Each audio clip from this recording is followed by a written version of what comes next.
Welcome to Minibytes. I'm Dave Tarwater. And I'm Gina Jaramillo. Today on Minibytes, we'll provide the information you need to know when purchasing a home computer. First, you will need to decide how will you use your computer.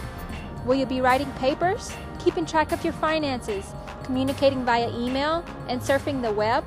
Or will you need a computer suitable for multimedia, like game playing, digital photography, music, and video?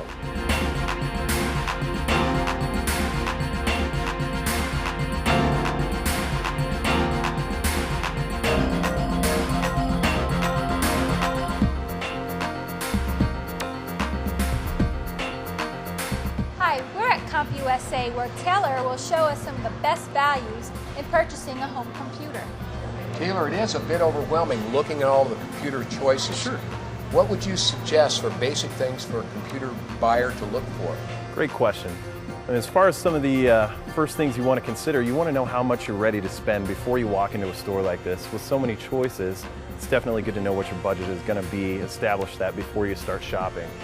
Beyond that, after you've established how much you can spend, look at brand names that you're familiar with, brand names that you know. That guarantees good tech support, compatibility with any kind of hardware and software that you're going to want to add in the future. After you've established what you want to purchase in terms of brand, definitely consider the application of the machine, what kind of processor you want to purchase.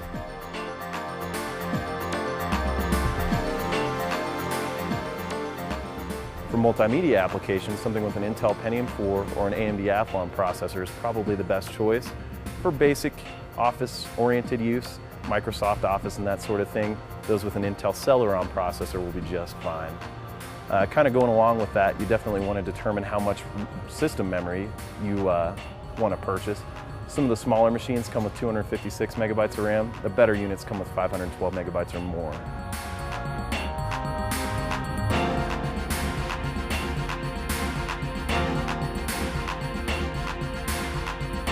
On top of that, you want to consider how much storage space you may or may not need. If you're really into digital photography, digital music, any kind of video, 160 gigabytes or better is a good choice.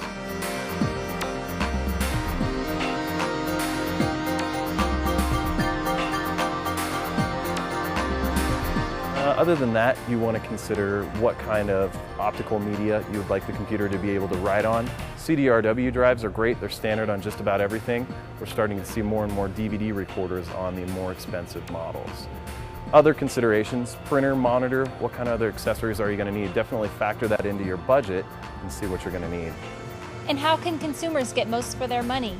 Great question. One of the best ways to do that is through a package deal. Oftentimes, any incentives you get that way are through manufacturer rebates. You'll find that purchasing, say, a monitor, printer, and computer all together, often a lot cheaper than purchasing the unit separately. And finally, Taylor, how often should a computer be replaced? Kind of depends on your expectations of the machine. If you're into digital video, digital photography, gaming, that sort of thing, expect a little bit less lifespan out of the unit, maybe 2 to 3 years. If you don't replace it in that time, expect some major upgrades to be due. If it's, say, just the average home computer, 3 to 4 years is pretty much the norm there. Now let's recap what we've learned today. Buy as much PC as you can afford. Don't cut corners on your system. Monitor, processor, memory, disk space. If you are short on cash, hold off on the printer or software application or two that you really don't need right away. Remember, this system is going to last you at least 3 or 4 years, and you don't want to start running out of disk space or memory in the first week that you have it.